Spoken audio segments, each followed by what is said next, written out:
This is J. Krishnamurti's fifth public discussion in London, 1965.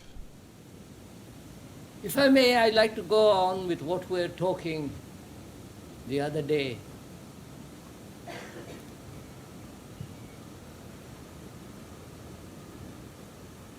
That is, if you're not bored with what we have talked about.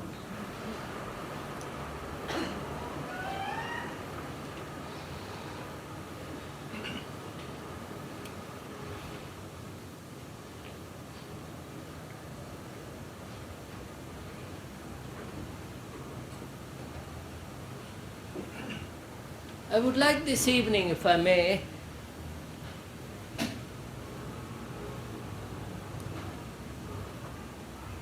talk about change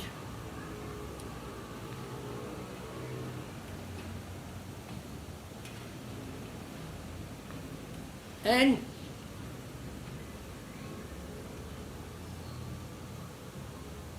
about meditation.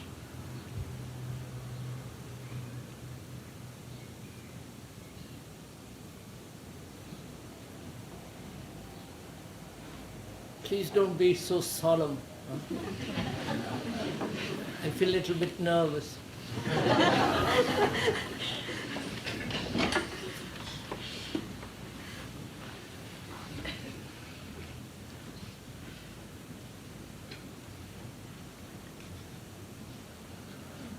One must have asked oneself, I'm quite sure,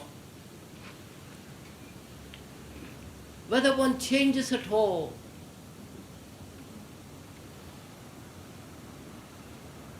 I know outward circumstances change. We marry, divorce, children, death, better job. The pressure of new inventions, and so on. Outwardly, there is tremendous revolution going on in cybernetics and automation.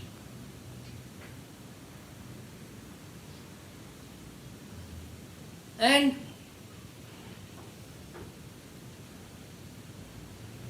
you must have asked yourself whether we change at all, not in relation to outward events, but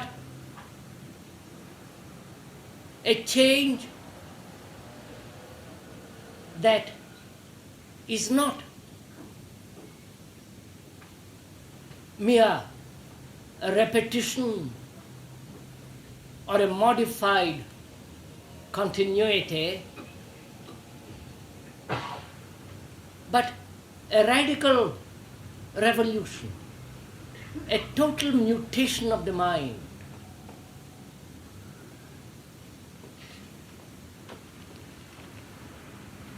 Whether it is at all possible.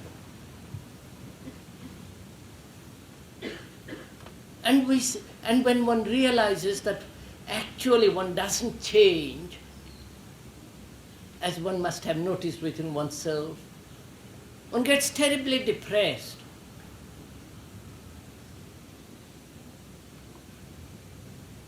Or one escapes from oneself.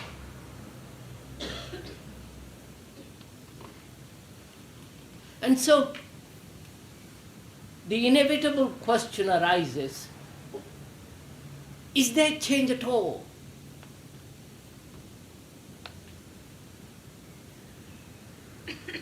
Or we go back to a period when we were young, and that comes back again.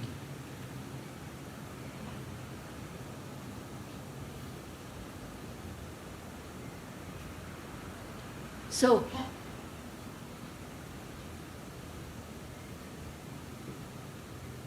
is there change at all in human beings?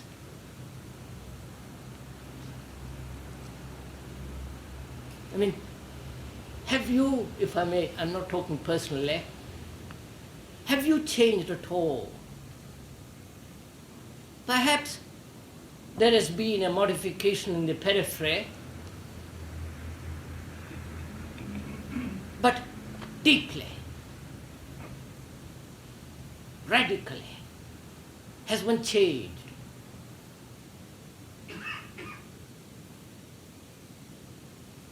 Or perhaps we do not want to change because we are fairly comfortable. We have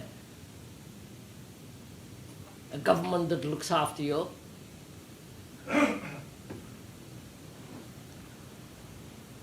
Welfare state, an assured job, old age pension, and you know all the rest of it.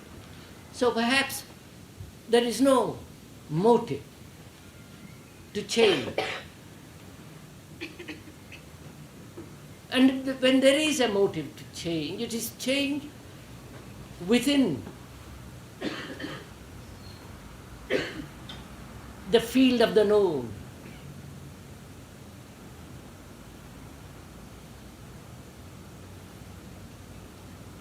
I would like this evening to find out for yourselves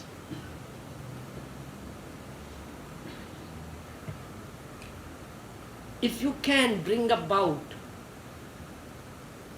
a real revolution. Is it at all possible? And I would like to go into that a little.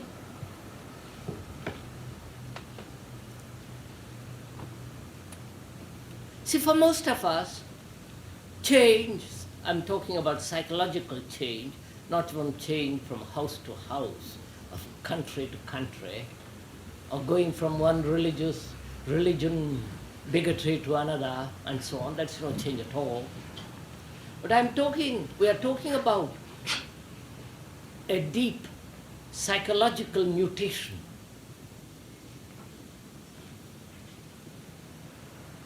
A transformation, a new mind, a totally different existence which is not in the field of time.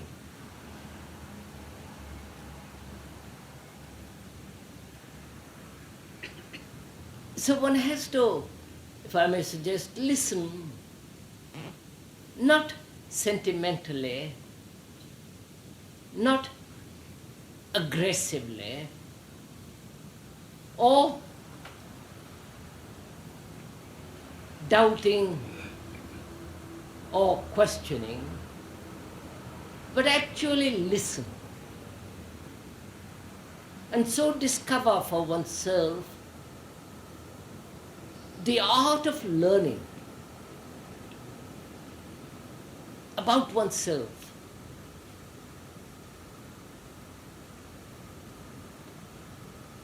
And this act of listening will perhaps reveal that there is no change at all in our life.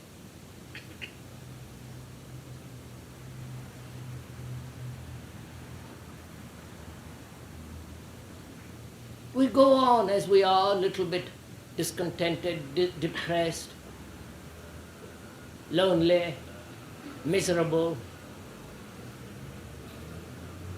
going on to old age,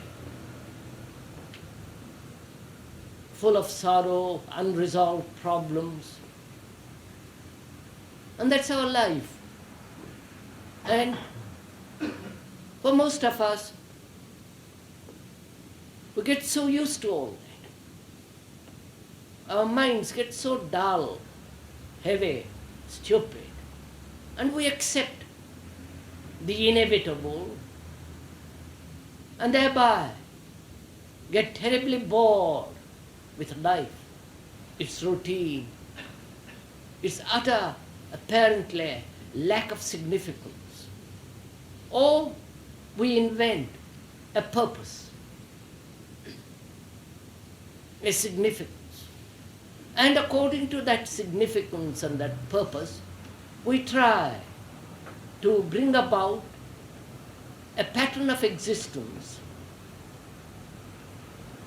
But it is still, as one observes, no change at all.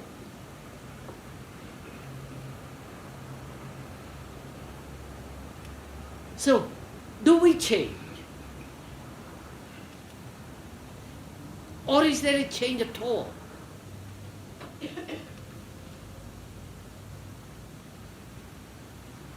And if we do change,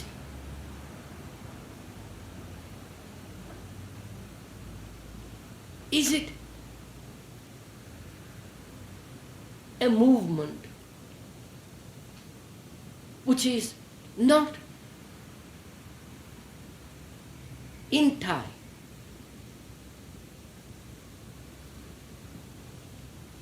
Change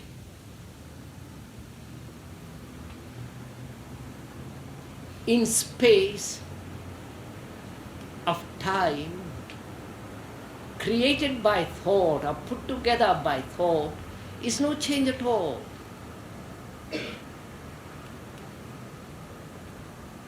Because change brought about through will, which is time,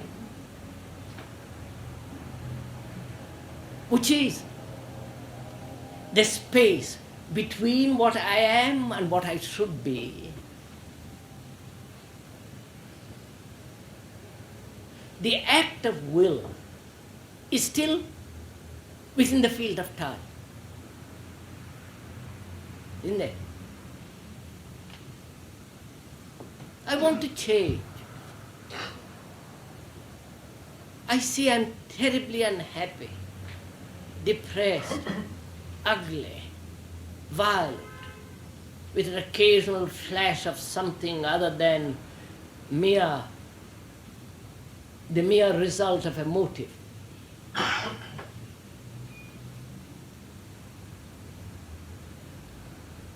And I exercise my will to do something about it. I say I must be different. I must drop this habit, that habit. I must think differently. I must act in a different way. I must be more this and less that.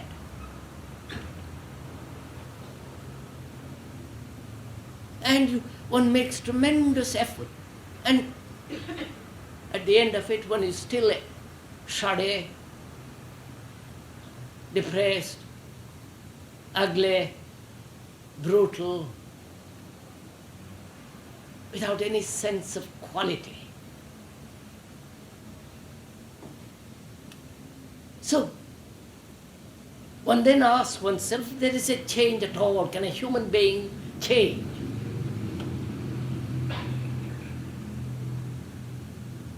A change within the field of time, if one observes, is no change. Isn't it? I hope that's clear. I want to be peaceful. I want to be quiet, inwardly, silent, aware, intelligent, and vital, have the sense of beauty. And I strive after it. The striving becomes an effort. And I'm never actually that, but I'm always groping after it.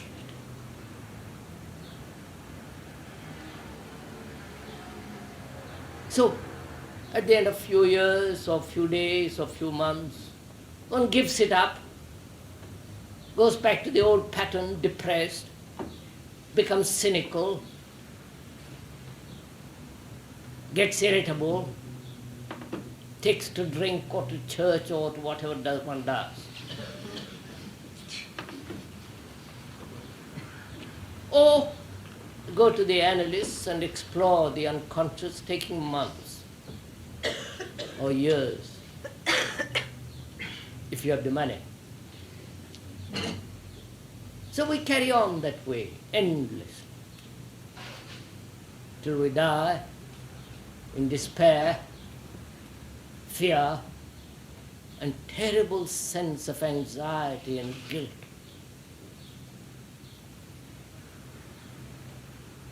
We know all that. We're fairly au courant, we're fairly familiar with all that. So when one asks oneself, in what way can I, is it possible to change without all this process, to suddenly find oneself in a new dimension? Which is the only change.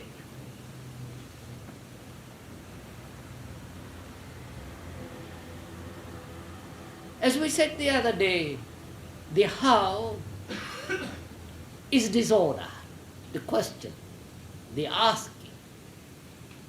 How am I to jump from this to that? How am I to bring about a change within myself so fundamental, so radical, that I have a new mind, I am a new human being? The scientists are talking about the coming of a new man, a new mind. I don't know what they mean, and I'm not concerned with it. We are concerned, if I'm at all intelligent, not the coming generation, not what's going to happen in 100 years or 20 years or tomorrow, but what I am actually. Whether it's possible to dissolve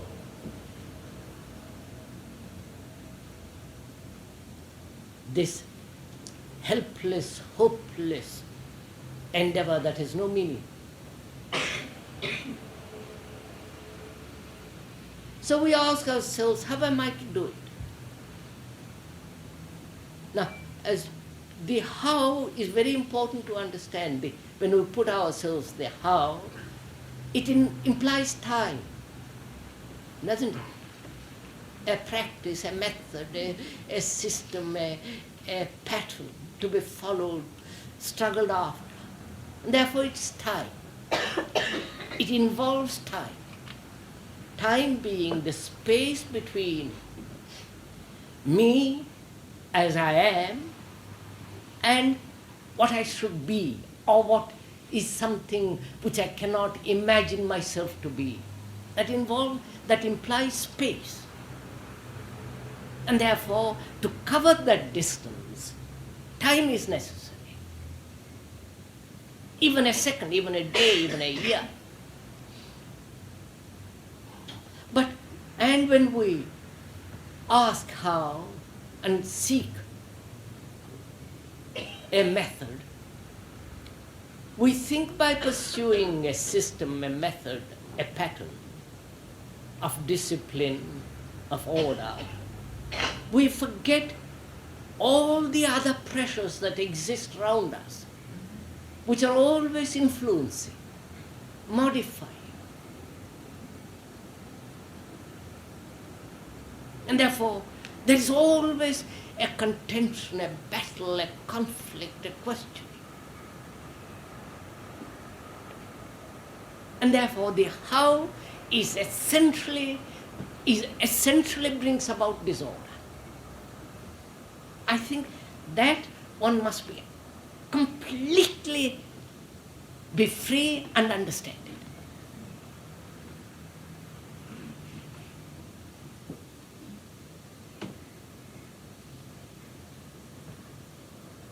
The how implies either going back to an old pattern or the creation of a new pattern and the following of it. And hence the battle, the what I am and what I should be. So it is a stupid question on my part to ask, how am I to do? How am I to change?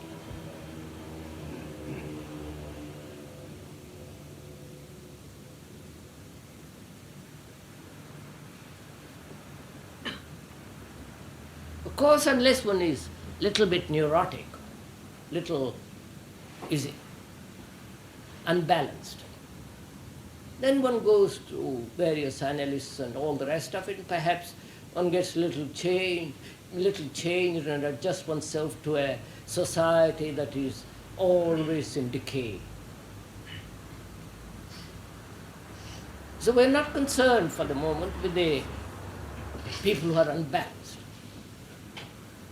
Perhaps we're all a little bit unbalanced, but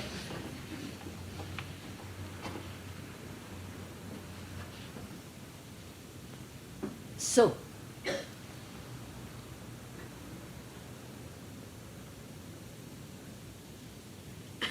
then how is, I'm using the how merely as a question, then how is one to find oneself in that?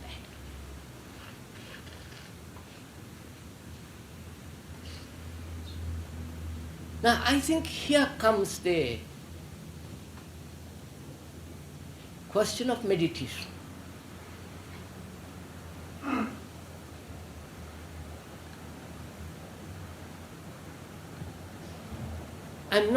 We are not talking of meditation as a method.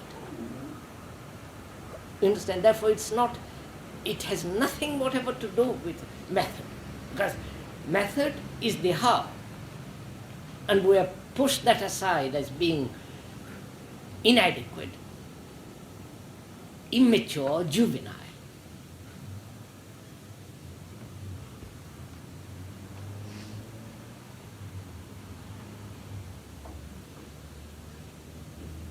To put the same question differently, any change in time is no change. We are talking of fundamental change, fundamental, radical mutation. And a change in time is no change. And so mind must discover a new movement which is out of time. And all movement of the mind is in time, as thought, as pleasure, and the duration of pleasure. I know that. I know that time. And I see in that time there is no change. And there must be a movement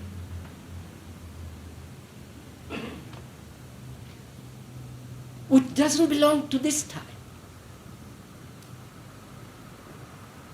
Because I must have time. You follow? I wonder if I'll explain what I mean.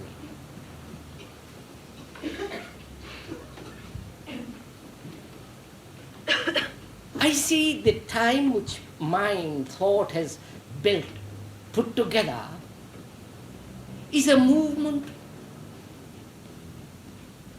which brings sorrow, pleasure, agony. And it has its own movement, its own evolution, its growth and decay. I know that very well. So, the mind cannot ride on that movement.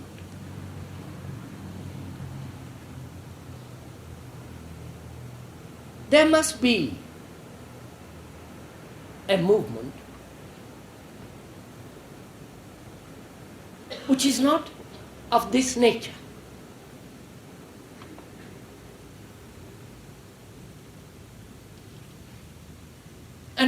And the mind must discover it, which is not of this time, but of a different time altogether.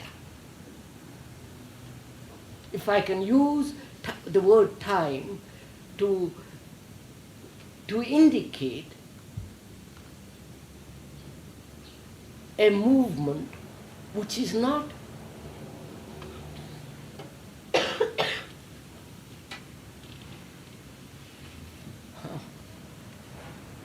which is not bound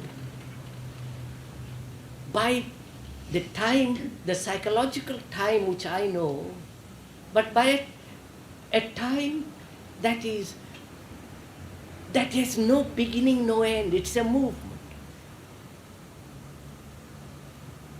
It's a movement which doesn't belong to this dimension at all. That's speculation. You understand? When I say there must be, that's a speculation, isn't it? So, I go off on that. I want to discover it.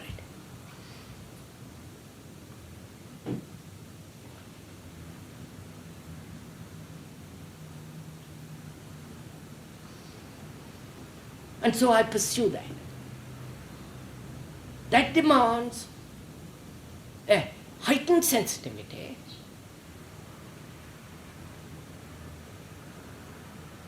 and so we play with drugs, with every form of stimulation, hoping to capture that, and having captured it, then repeat the pattern.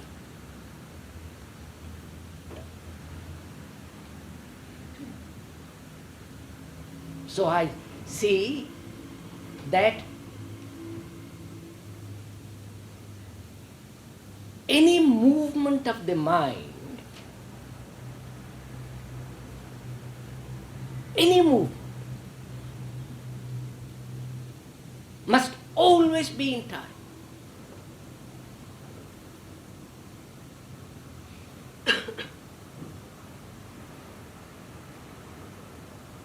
And yet my mind wanders, tremendously active.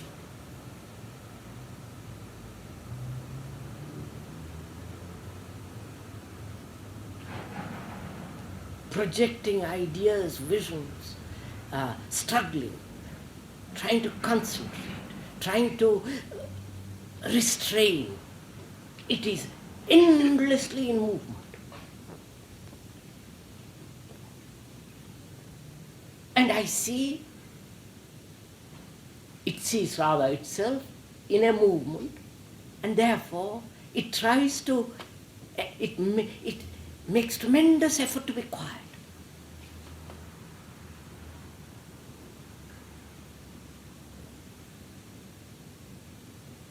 This enforcement, this discipline, this conformity to a pattern, in order to arrive at that quietness, is called generally meditation, which of course is too childish and it's too absurd.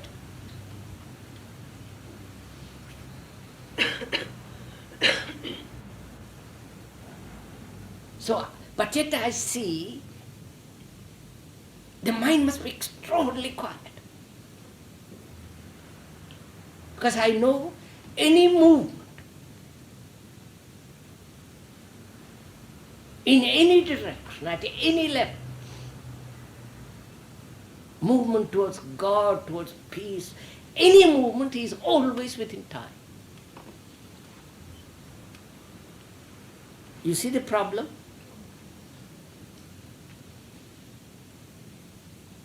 So here I am, having a mind which is fairly sane, fairly rational, healthy, and it wants to change. It must change. The way it lives is too stupid, too unintelligent, has no meaning the way it lives. And so it says, I must change. And it proceeds to change along the time, and it rejects that. If it is intelligent, it says, no, that's too absurd. And I'll repeat the pattern over and over again, modified. And it sees also there is a possibility of a change, but it's completely quiet. So it struggles to be quiet.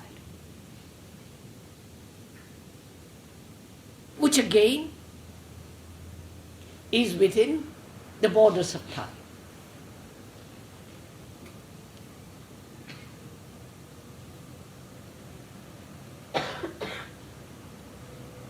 So it must change immediately or not at all. I don't know if you have got.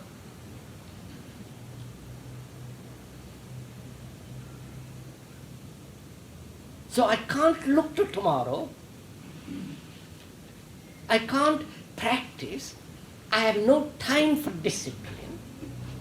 You conform myself to a pattern which is supposed to be, which will give me that peace or that sense of silence. So I reject all that. I don't know if you're following. Not merely verbally, but actually, inwardly.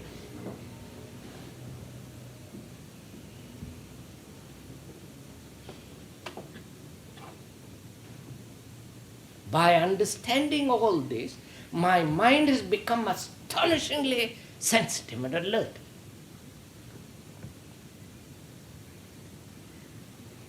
Tremendously aware of itself. I don't know if, right?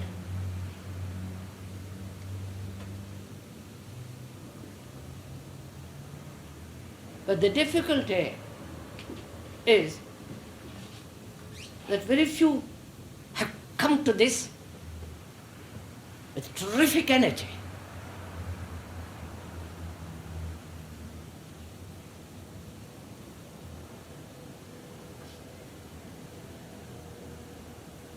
Because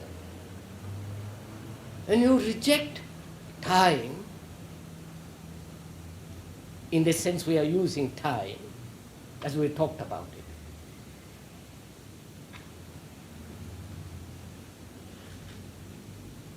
all movement, conscious or unconscious movement, in any direction has come to an end.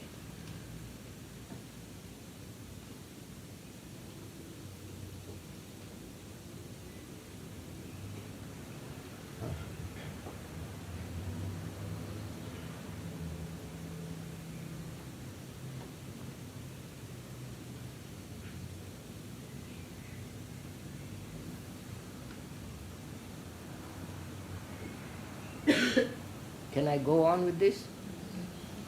No, no. Are you doing it or are you merely following the word?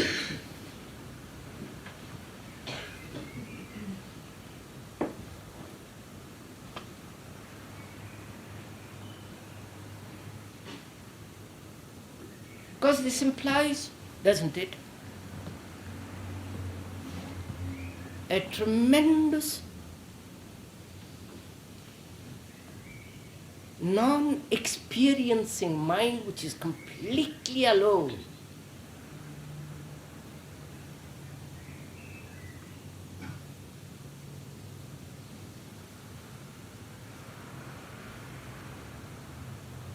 Because it's understood loneliness,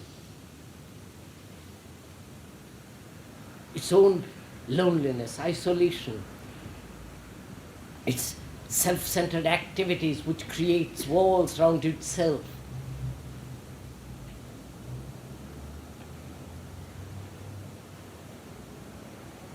Its moralities which is immoral, its virtues which are not virtue at all, it's mere adjustment to the pattern.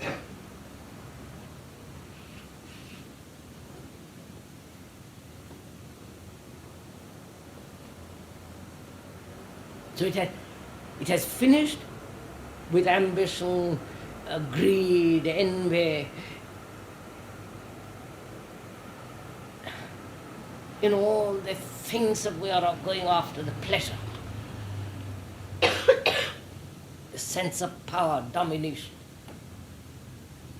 It must finish, otherwise it can't proceed.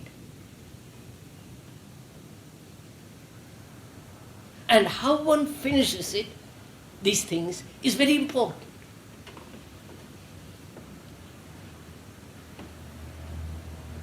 If you say, I will gradually do it, of course that's finished.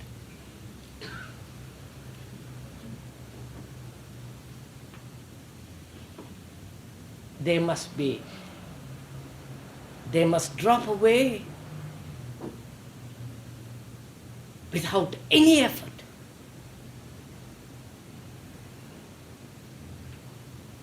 You know, if you have a habit, smoking, I'm taking that as, or the habit of envy,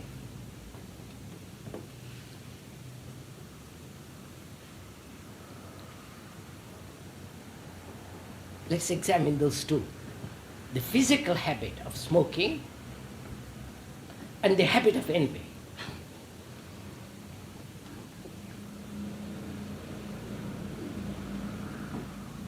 Can you drop smoking because it gives you certain stimulation, certain pleasure, certain something to do with your hands, you know, all the rest of it, because everybody does it and all that, social and so on. Can you, if you are a smoker or a drinker, whatever your particular habit is, drop it immediately?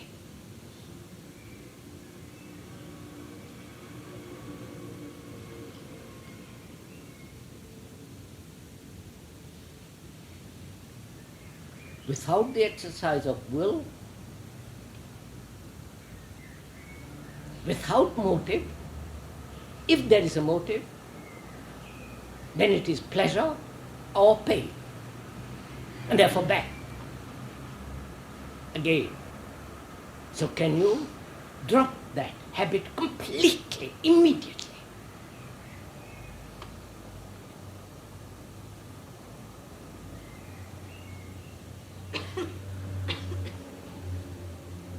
If you cannot, you're back in time. Therefore, there is no release from a habit. I don't know if you're following all this. Therefore, you're caught in time. And envy, which is so deeply ingrained in most people. You know, envy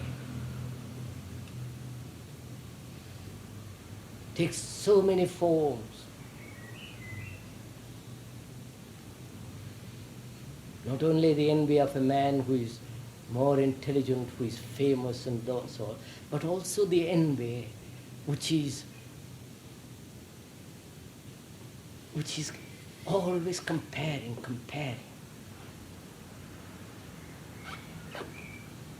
For it, the more is important.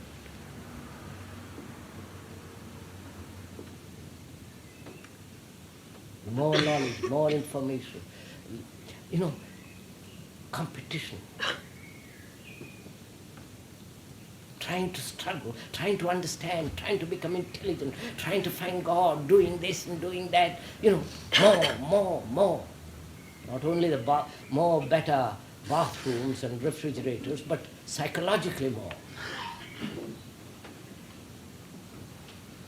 And can one see the implication of it instantly and drop it? Without analysis, without seeking the cause of envy, which we've gone into,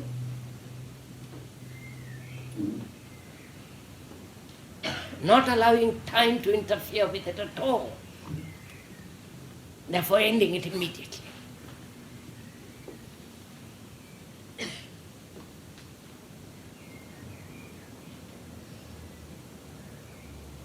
To end this thing, this habit, immediately, there must be a sense of awareness.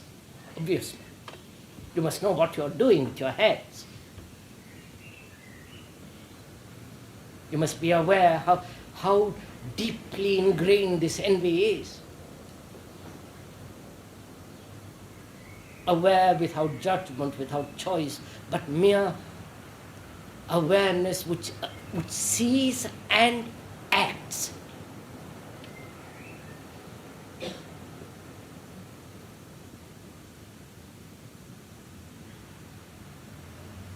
It can only see and act instantly when it is aware of the whole implication of envy. And the understanding of that envy and the structure, the implication is not of time. You can see it instantly.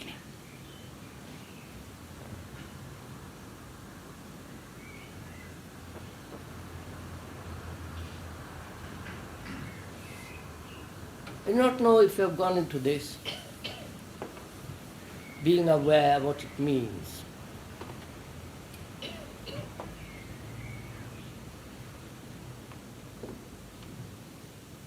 There's nothing mysterious about it, or you don't have to practice it. It begins with the outward things.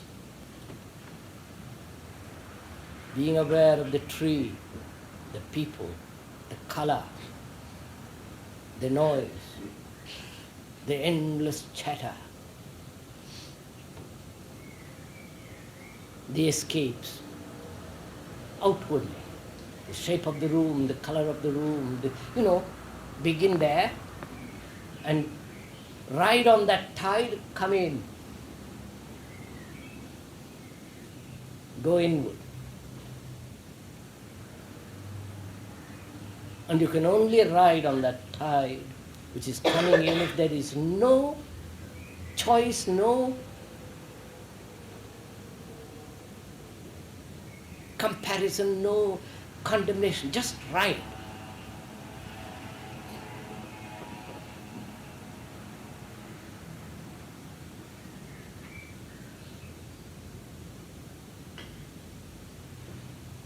And therefore, out of this, there is physical order.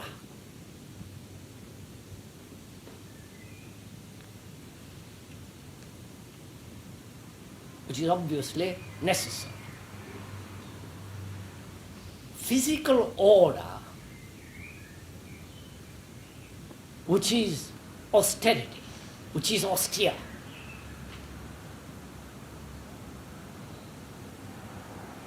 For most of austerity is harsh.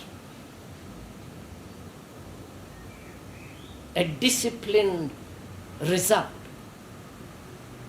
a denial, a sacrifice, a conformity.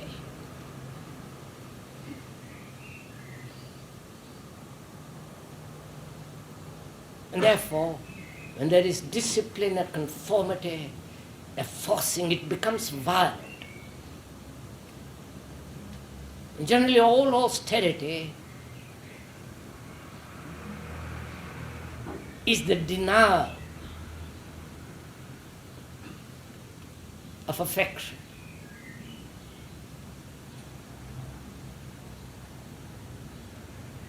But when one is very aware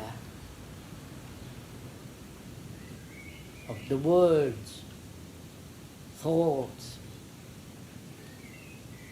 the whole structure of the mind,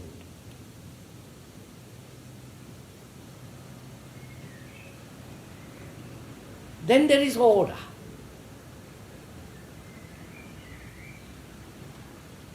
And one must have order, because that is the essence of virtue.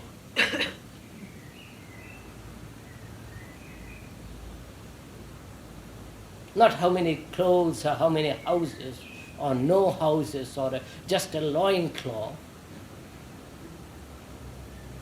But out of this austerity, there is simplicity. Not in things, not in clothes. Inwardly.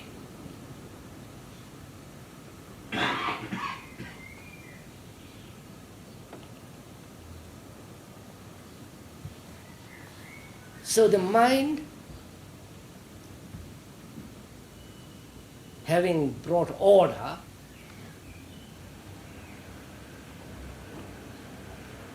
therefore very sane,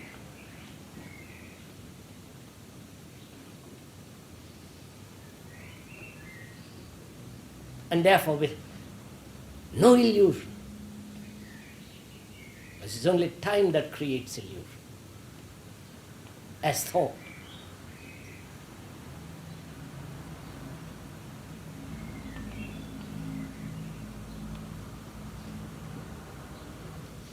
Then there is a movement which is silence.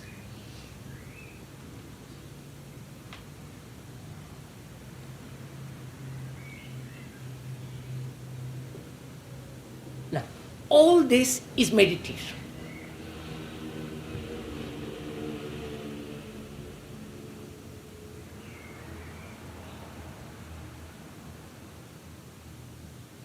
It doesn't matter. You can do this while you're riding a bus.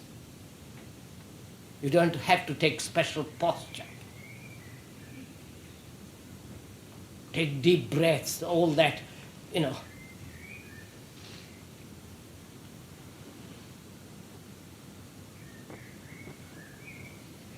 There's very little meaning all that. Because a stupid mind can sit very erect, practice breathing indefinitely. It will still remain a stupid mind,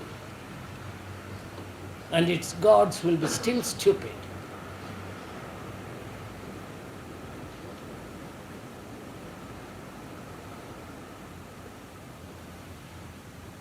So, we are talking about a meditation which is a natural process. Sorry, not a process, which is a natural thing.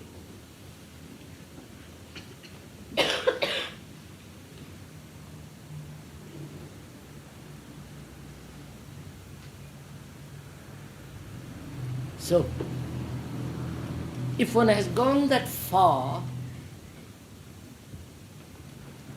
I hope some of us have, I don't know.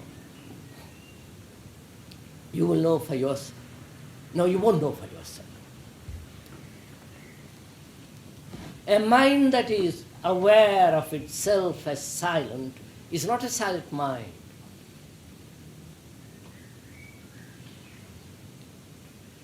It is a mind which is experiencing.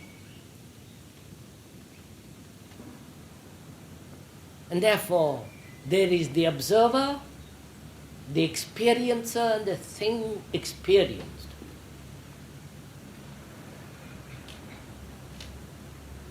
And when the experiencer experiences silence, it is not silence.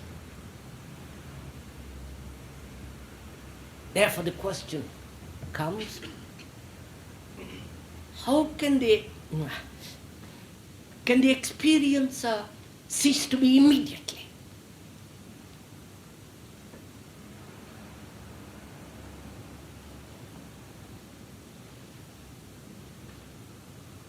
And to understand that, one has to understand pleasure, which we tried to go into the other day.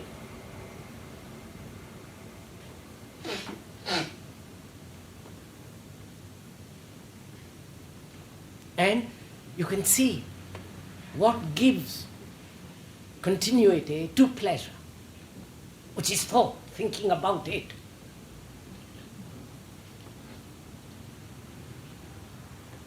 I take pleasure, in something or other, and I think about it.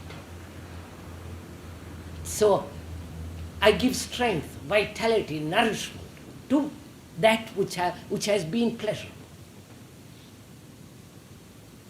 And if thought doesn't give continuity to pleasure, that is the end of pleasure immediately. I don't know if you're going to do it, you will see it. Which is, you cannot deny a reaction. But to give continuity to reaction in the form of pleasure or pain brings about the duration of time.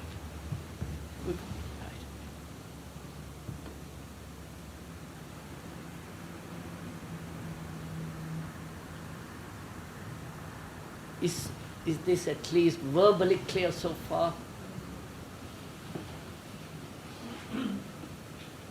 At least I hope I've made myself clear.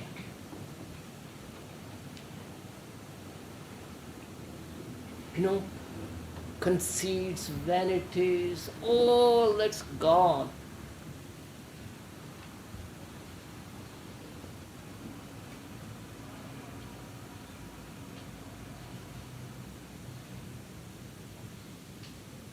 So the mind becomes extraordinarily quiet.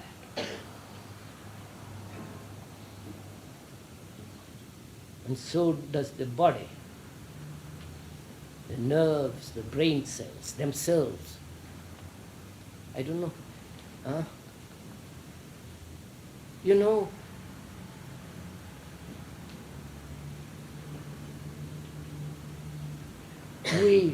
the brain functions, most of us, only along certain lines, in certain grooves, which we constantly are using as memory, as routine, habits, reactions, the familiar groove.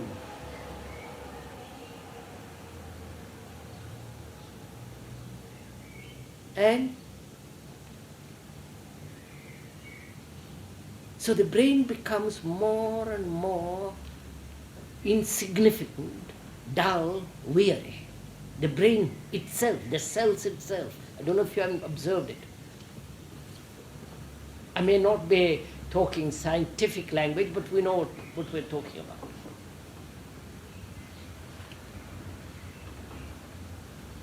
And that brain has to be activated. That brain has to become tremendously active.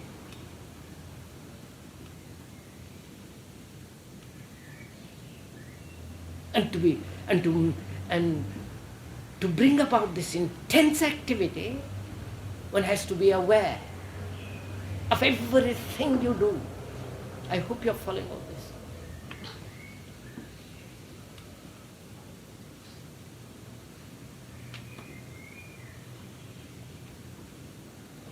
So the mind, the brain, the nerves, the body, everything is, if I may use, is full of energy. Because it has brought about order.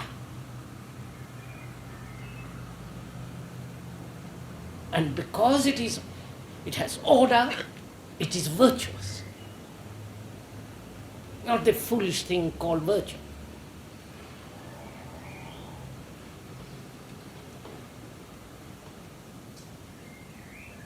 So one has order.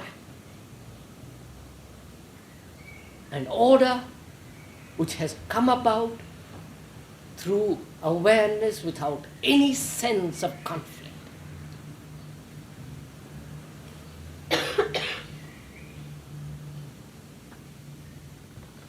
Now, that is, so far we have used time, and that's all we know. Time as pleasure, time as pain, time as a movement in bringing about a change, and so on. Time. Psychologically, I use time in order to become something, in order to change, in order to establish a better relationship with my wife, with my neighbor, with my husband, with you. And there is an understanding of it, therefore there is a total rejection, not partial, a total rejection of that, of time.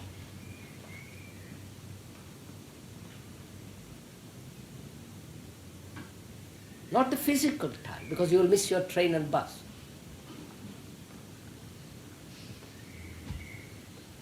Now, the mind, because there is tremendous order.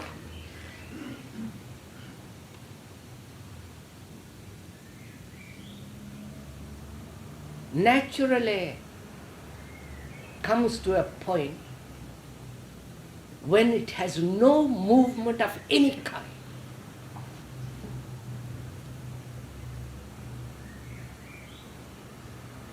Because no longer experiencing itself as a movement or not as a movement. I wonder, does somebody understand all this?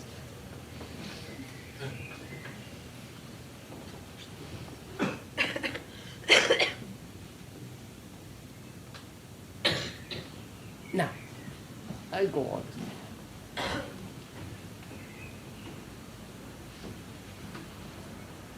It is silent because it has got tremendous energy. Because it's tremendously active. Not in doing something. I don't know. Not in pursuing something, not trying to transform this. It has no movement. Therefore, it's completely still. And therefore, being active, still it's full of energy. Without motion. I don't know if you're understanding this. It's really quite extraordinary if you go into it.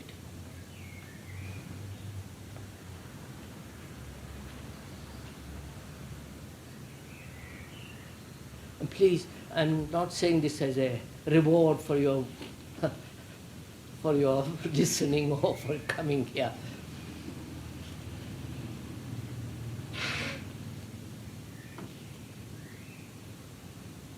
So, the mind, being full of energy, has, without motion, without movement, you go into it. I wish I could discuss some people who have done all this.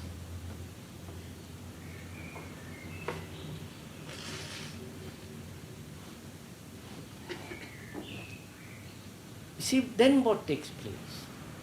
Now, unless you have done this, it's, for you, this is speculation.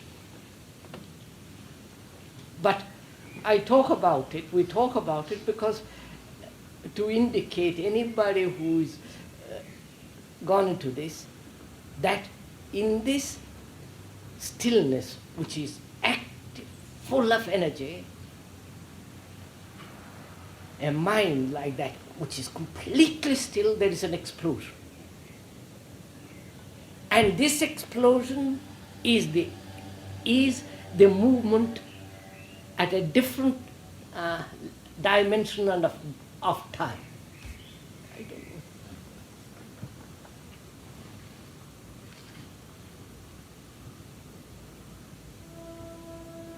You know, after all,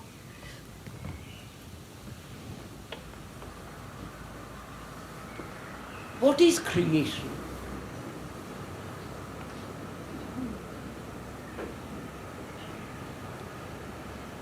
I'm not talking of a gift to paint, a talent to write, or the capacity to do great research and invent. I don't mean that creation at all. That's all right. Do you mean existence or living? Huh? Existence. I ask, what is creation?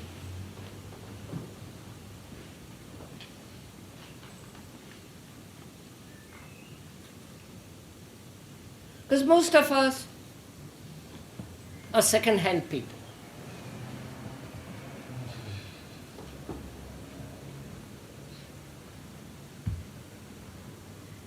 And what we create, what we bring out, what we express is still second-hand. You may be marvelous painter, well known, selling your pictures for $250,000 or what God knows.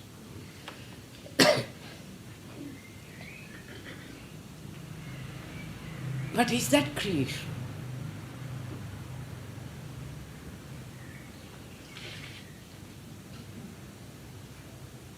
Is that the expression of a creative mind? And yet, everybody wants to express.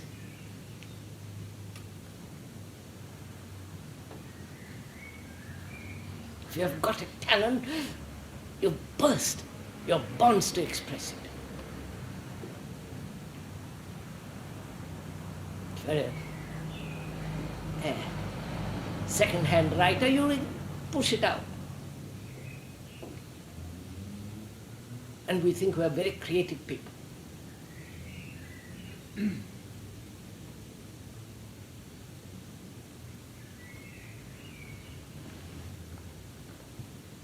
But all that we would say that's not creation.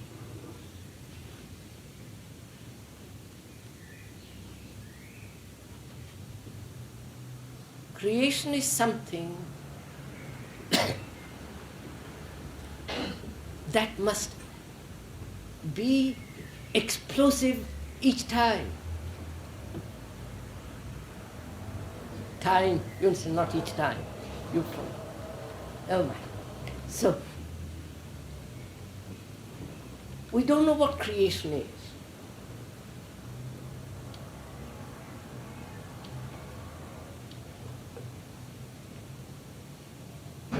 Because my mind is not only second-hand, a thing that has lived for 2 million years. It is nothing new in it.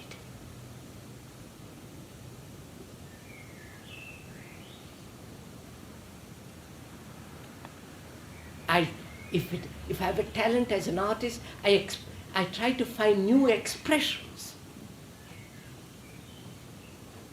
Without arms, with one eye, or whatever it is. New objective painting, and so on and on and on. But there is nothing new inwardly.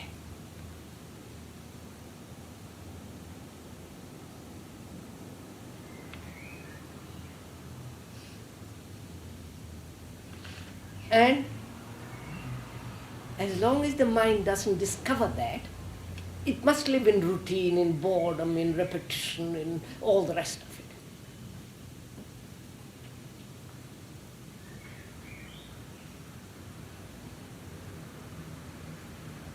So, creation is very important.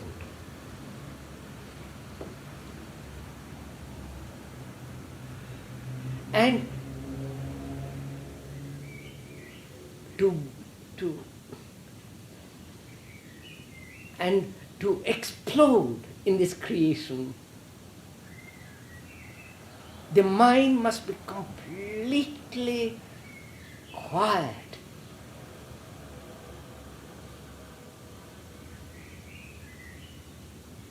And all energy without any action. I don't know if you're following on. Like a kettle which is boiling and the steam that's escaping. There is no escape, it bursts.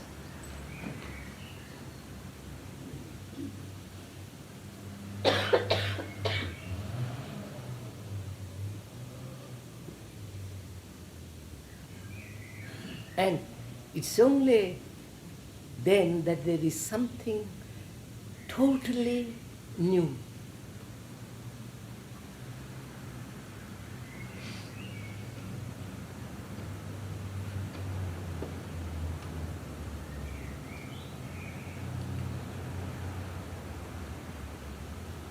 This is I'd like to make a suggestion, Christian, to you. I think we are all in the process of becoming gods. And our God is not a person, but a state of consciousness. And to the extent that we achieve our godness, we are out of time altogether, we are in the eternal.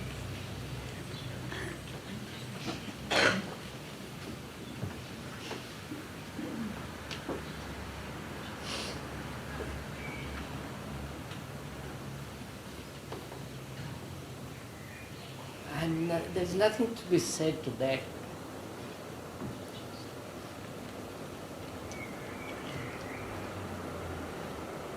You see, madam,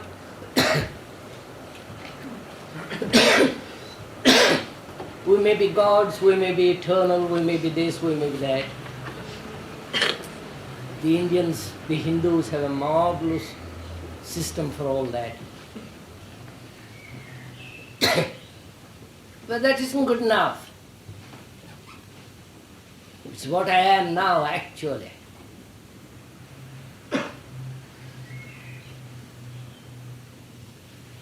My state of a bourgeois second-hand mind,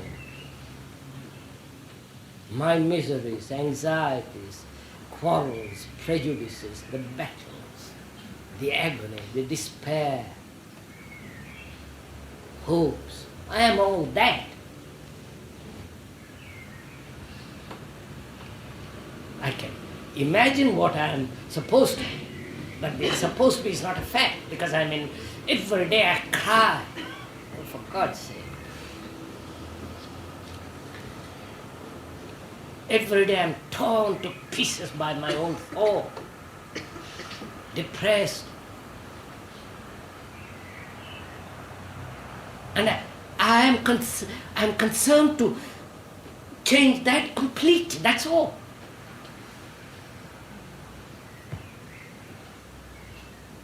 What happens after?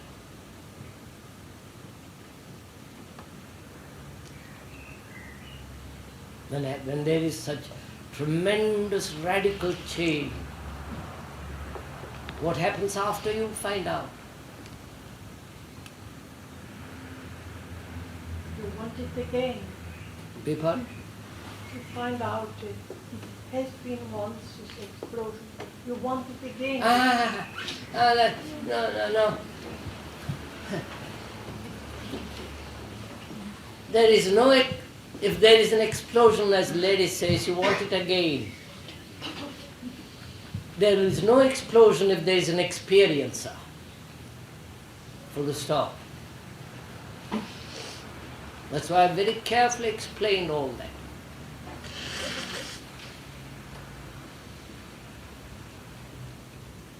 Sir, there is no effort, there is no method. Any transition into a state of awareness, any shift into a new dimension, must be a completely random accident and therefore unaffected by anything you might say on the subject. No, sir, I didn't say that. I didn't say that.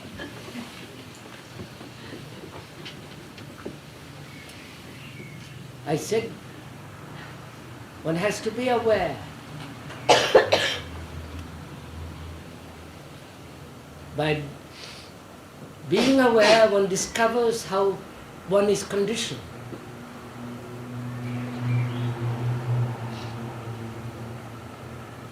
Don't you know, sir, by being aware, I know how I am conditioned. As a Hindu, as a Buddhist, as a Christian. I am conditioned as a nationalist. The British, the German, the Russian, the Indian, the American, and the Chinese now. I am conditioned. And we never tackle that. That's the garbage we have. And we hope something marvelous will grow out of that garbage. A new phoenix. But I'm afraid it's not possible.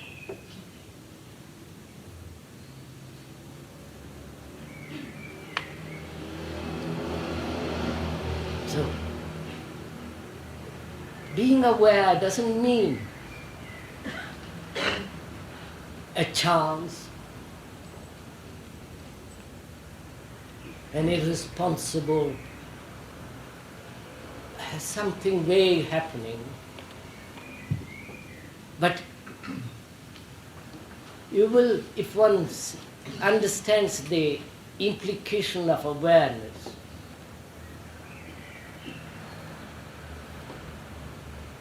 your body not only becomes highly sensitive, but your whole entity is activated. There's a new energy given to it. Do it and you will see.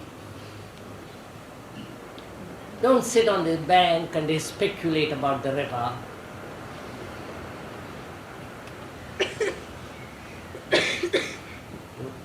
Jump in and follow the current of this awareness and you'll find out for yourself how extraordinarily our thoughts, our feelings, our ideas are limited.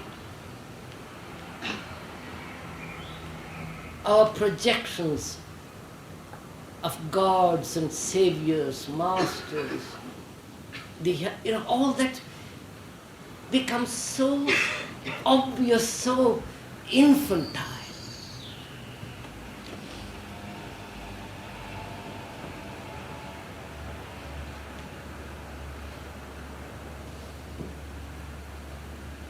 This brings a most unfamiliar state of mind.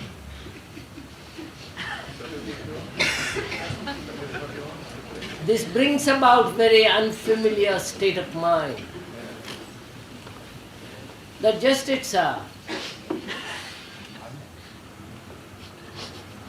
No inside or outside. Vipan?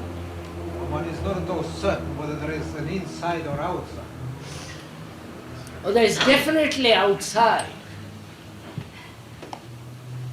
There is no uncertainty about the outside. Consciousness is inside or out. What's that? One is not certain whether the consciousness is outside or inside. There is outside, there are the lamps, there are the trees, there are the houses, I see these things, there is the body. I see the outside.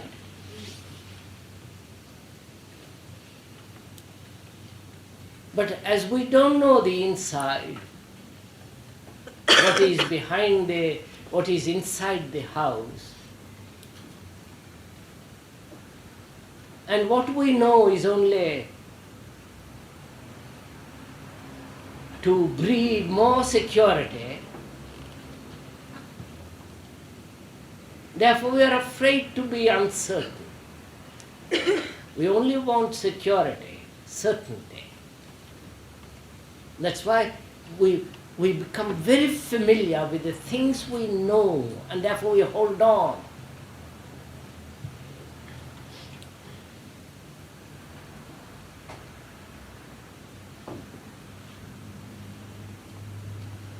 So, mustn't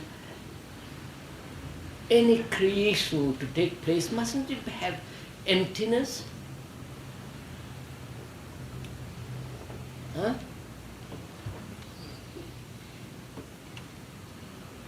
Which is space.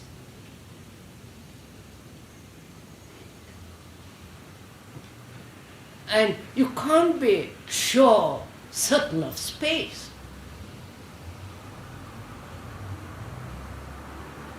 And you can't be sure and certain that in this space something will happen. Oh my Lord.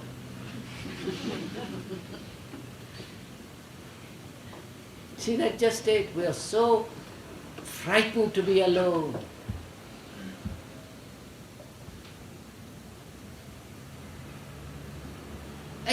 One can understand you can't live with complete insecurity, physical. You must have food, clothes and shelter. One must, that's accepted, don't even discuss it. But to assure that food, clothes and shelter for everybody, the inward mess must come to an end. Can't be divided into nationalities, that's stupid stuff.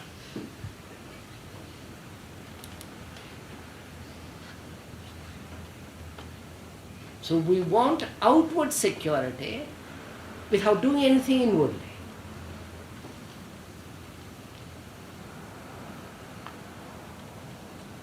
And when there is outward security, as there is in this country and other countries, the mind soon begins to decay,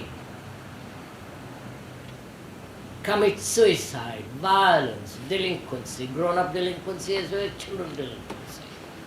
Every form of amusement, entertainment, you know that's going on, what's going on. So, one has to have this extraordinary sense of alertness, awareness, which is not something vague, irrational, and as no, all that stuff, but it is very factual.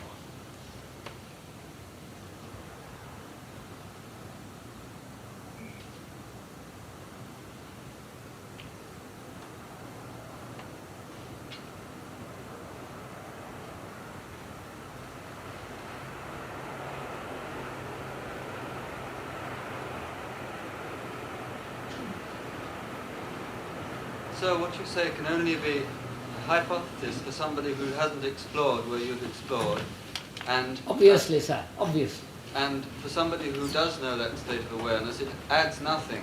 So why do you go on talking, sir? Why do I go on talking?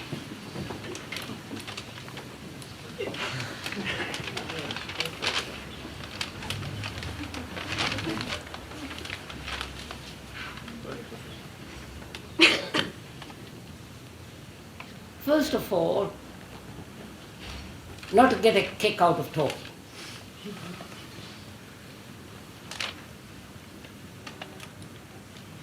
Addressing an audience, small or large, as I generally do in India, enormous audience, not to get a kick out of it, not to feel tremendously important. I don't. You'll say, how do you know you don't? Right? Because I've gone into it. I've stopped talking. Watched myself. And I've never got a kick out of this talking to people. Never. So it is not a great importance. Then, is it to help people? Please listen carefully.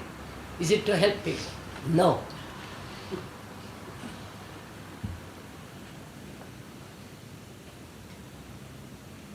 That implies a form of conceit.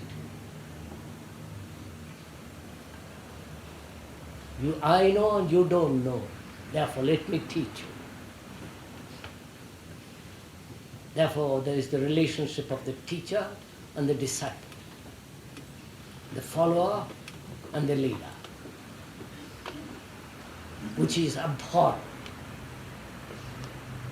which is Hitler and all that business, religious or political. It is not that either. Right? So it is not getting amusement, entertainment, satisfaction, fulfillment that one talks. Not to help people.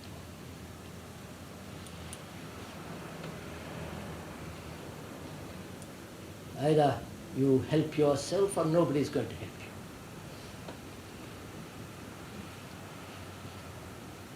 So it's not the relationship of a teacher and a disciple.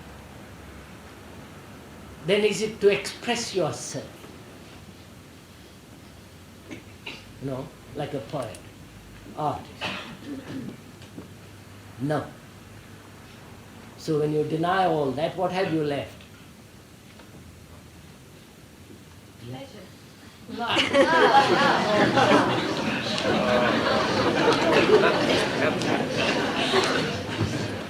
Please, this is very serious. This is not amusement. Please finish. Please finish. Communication. What you have left is friends coming to you, asking No, to discuss. no, Asking to discuss. I'm not concerned with that. Here, gentleman asked, why do you speak? Not why you come. So but you speak because their friend asked you to discuss with them. No, I don't. That's it. If they want to. I do it. No, sir, he's asked a question, you're not following it. So when you yourself do it, sir, when you're not using the audience for your satisfaction, when you're not using another to help another in order to feel yourself a helper, doing good, move away all those, what have you left? Why do you do it?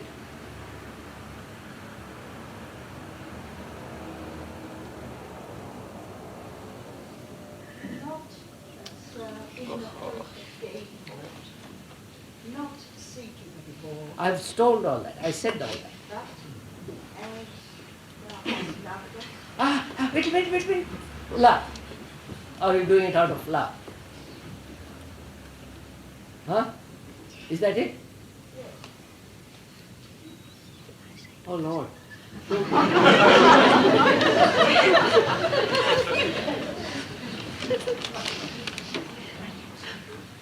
Because, sir, look, you are asking questions that have no meaning. Is it that you want to share it? You have no meaning. It has no meaning.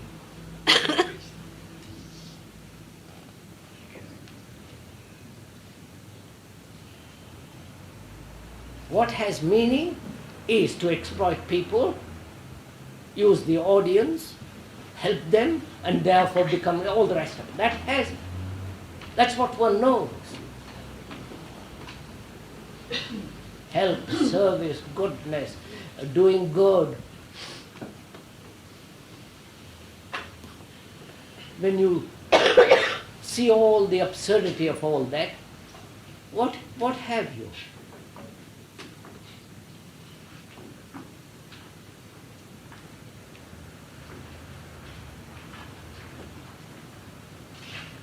When you have done that, ask the question, right?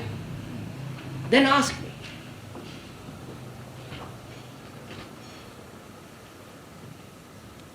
If you have done all that, then you won't ask the question.